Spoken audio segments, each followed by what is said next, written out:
j'ai envie de partager avec vous un autre symptôme qui doit vous alerter concernant le stress. On a parlé des troubles du sommeil. Maintenant, on va parler effectivement du sommeil où vous êtes réveillé de manière assez brutale. Attention, je ne vous parle pas des choses, si vous êtes depuis votre plus tendre enfance dans quelqu'un qui a déjà ces symptômes, ce n'est pas forcément du stress.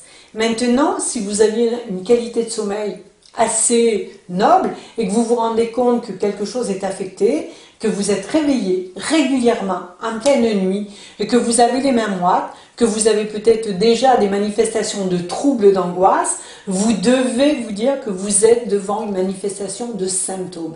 Ne laissez pas passer cela et posez-vous une question de fond. Qu'est-ce qui est déclencheur de cela? Nous n'avons pas des angoisses si nous n'avons pas une cause probable. Donc il est important non pas de regarder uniquement le symptôme, mais d'aller chercher, n'oubliez pas tout le temps quelle est la cause. Est-ce que j'ai eu un conflit? Est-ce que j'ai vraiment quelque chose qui me perturbe au travail? Est-ce que j'ai quelque chose qui me perturbe dans mon champ familial? Est-ce que j'ai quelque chose qui m'angoisse? Qu'est-ce qui peut, à un moment donné, faire qu'émotionnellement, je me retrouve dans une instabilité récurrente qui, toutes les nuits, commence à me perturber? N'oubliez pas que si vous ne faites rien maintenant, votre corps va s'affaiblir et une fois que votre corps est affaibli, vous pouvez passer du stress à un état d'épuisement. Si vous êtes dans un état d'épuisement, nous ne parlerons plus du stress, nous parlerons que vous êtes peut-être en danger de burn-out. La différence entre le stress, n'oubliez pas, est un symptôme, est un concept d'inadaptation. Comme nous l'avions vu précédemment, si je peux agir parce que je ne parviens pas à bien m'adapter, je vais mettre en place des stratégies pour pouvoir m'adapter de plus en plus et développer une certaine flexibilité comportementale.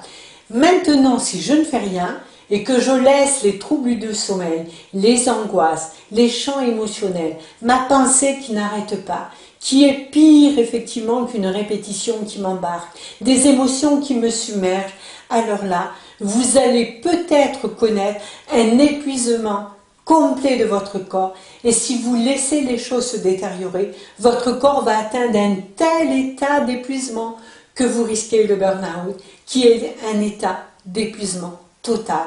Souvent, on a l'impression que ça va passer tout seul, on a l'impression qu'on s'écoute, la société vous fait croire que vous vous écoutez, on pense qu'on est trop fragile, on pense que ça repartira à la machine, mais la machine risque de ne jamais repartir et de vous arrêter. Une fois que votre corps est complètement immobilisé, vous risquez d'être dans un état d'une gravité exceptionnelle. Que vous soyez maman au foyer, que vous soyez un jeune étudiant, que vous soyez un jeune de cours, que vous soyez dirigeant, que vous soyez manager, que vous soyez un être humain qui est dans ces états d'alerte, surtout ne le prenez pas à la légère. Chaque fois que vous vous rendez compte que votre taux de récupération commence à être amoindri, que vous êtes dans un discours mental qui n'arrête pas, qui prend un espace dans votre tête, dans votre vie, dans votre quotidien, complètement démesuré, que vous n'arrivez plus à faire des ruptures mentales, vous êtes en danger. Soyez vigilants. Je vous en conjure, soyez vigilants, car votre corps, si vous le laissez vous conduire à un état d'épuisement, va vous conduire non pas à des situations stressantes, mais une situation de burn-out. Et là, votre santé va être vraiment endommagée. À très vite.